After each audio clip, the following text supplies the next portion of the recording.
Alors on commence. Des questions simples dans le domaine de la relation école-entreprise. D'accord? Alors on commence par une très simple. Ce sont des questions où il faut répondre par vrai ou faux aux affirmations que je vais vous donner. Ça va. Il y a une chance sur deux. Première question. À l'école, il est trop tôt pour parler de l'entreprise. Ah! Claire. Non, Clémence. Oh là là. Clémence. C'est faux, C'est faux pourquoi? parce qu'il faut penser à son avenir et à son prochain métier. Et ce, dès l'école. Eh bien, vous avez parfaitement raison, c'est une bonne réponse. Bravo!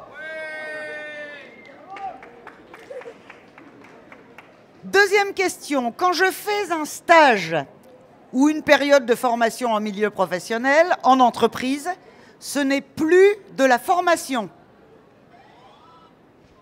Clémence? Non, faux, parce que quand on est en entreprise, on apprend aussi, donc je pense que c'est une forme de formation, même si c'est pas forcément officiel. Vous allez bientôt prendre ma place parce que moi, j'ai rien à dire. Elle est parfaite, votre réponse. Bravo, un point. Troisième question. Quand je fais un stage ou une période de formation professionnelle, toujours, cela m'aide dans mon orientation. C'est vrai, parce que du coup, on sait si le métier nous plaît vraiment ou pas. Eh bien oui, et qui plus est, vous allez en découvrir plusieurs des métiers, et donc ça va vous donner des idées pour l'avenir. Bravo, bonne réponse, nous sommes dans une égalité parfaite. Aïe, aïe, aïe. Quatrième question, visiter une entreprise, ça ne sert à rien. Ah, C'est faux, c'est faux pourquoi? parce que si on la visite pas, on peut pas savoir qu'est-ce qui se passe dans cette entreprise. Vous avez parfaitement raison.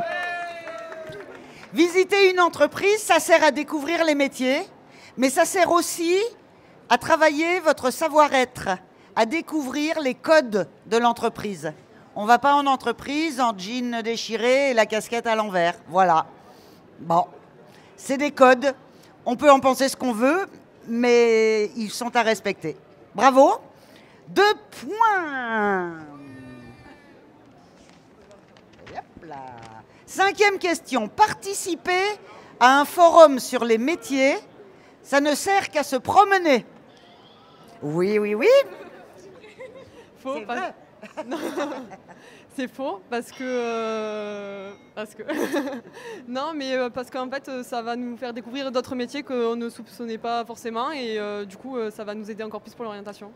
C'est exactement ça. Vous avez parfaitement raison. Bravo. Sixième question. Si je n'ai pas de diplôme, je ne pourrai jamais travailler. Elles me font me promener. Yep.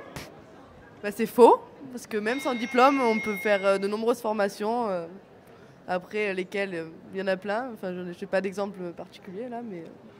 C'est vrai, vous avez raison, sans diplôme, on peut travailler. Alors évidemment, on n'aura pas forcément le métier qu'on choisit, qu'on veut. Et ce qu'il faut surtout savoir, c'est que dans toute votre vie professionnelle ensuite, vous allez avoir des formations. La formation tout au long de la vie, elle existe. Donc on continue à se former. Et c'est beaucoup plus compliqué quand on n'a pas de diplôme au départ. C'est plus long aussi. Et donc votre évolution de carrière sera plus lente. Mais on peut travailler sans diplôme. Bravo. Septième question. L'artisanat, c'est pour les nuls à l'école. Waouh, c'est du rapide ça. Hein? Faux, il n'y a pas de sous-métier. Oui, bravo. En réalité, l'artisanat, ce sont des métiers qui souvent sont des métiers manuels, qui nécessitent une formation, qui nécessitent souvent au moins un CAP, et ce sont des métiers nobles. Bravo. Nous sommes à... Ah, vous avez pris la tête. 3, 2 et 2. Huitième question, il n'y en a plus que 3. Hein. Il y a des métiers pour les hommes et des métiers pour les femmes. Ah, ah. Elle va vite, hein? Elle va vite. En fait, elle appuie avant la fin de la question. C'est faux, parce que les hommes et les femmes dans le travail, ils sont tous égaux. Ils sont tous égaux et qu'il ne doit plus y avoir de discrimination sur le sujet. Même si c'est un sujet dont on pourrait quand même beaucoup discuter. Mais c'est vrai qu'il n'y a pas de métier pour les hommes et de métier pour les femmes. Bravo. 3, 3, 2. Attention. 9e question. Si j'entre dans une entreprise, c'est pour y rester toute ma vie. Haha. Faux. Je pense qu'on peut changer d'entreprise, selon, comme tout le monde en fait. Si ça passe pas dans une entreprise, on peut très bien aller travailler dans une autre. En fait. Alors, vous avez parfaitement raison.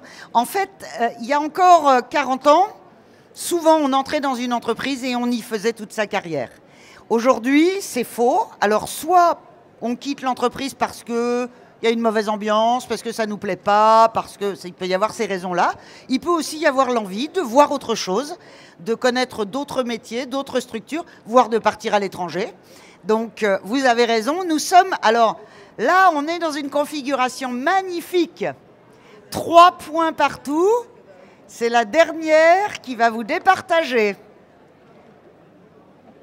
Demain, je peux créer mon entreprise.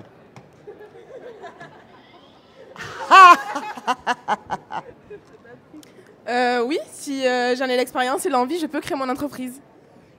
Alors, vous avez raison. La réponse c'est vrai. On n'a pas forcément besoin d'avoir l'expérience. Vous savez qu'aujourd'hui, il y a des auto-entrepreneurs qui montent leur boîte sans avoir jamais fait ça avant. Il y a beaucoup d'aides qui existent, de soutien. La Chambre de commerce et d'industrie peut aider. Les organisations professionnelles peuvent aider. Il y a des tas de structures qui aident. Et donc, on n'a pas forcément besoin d'expérience pour le faire. Mais oui, tout le monde, aujourd'hui, peut créer son entreprise s'il en a vraiment l'envie et la niaque. Eh bien, écoutez, nous avons une gagnante, c'est sur le fil. Ce qu'on peut dire sans se tromper, c'est que le lycée Notre-Dame de Mende en Lozère a gagné. Bravo! On va vous remettre vos cadeaux. Merci. Merci d'avoir eu le courage de vous mettre là face à tout le monde. Et merci à vous de votre participation.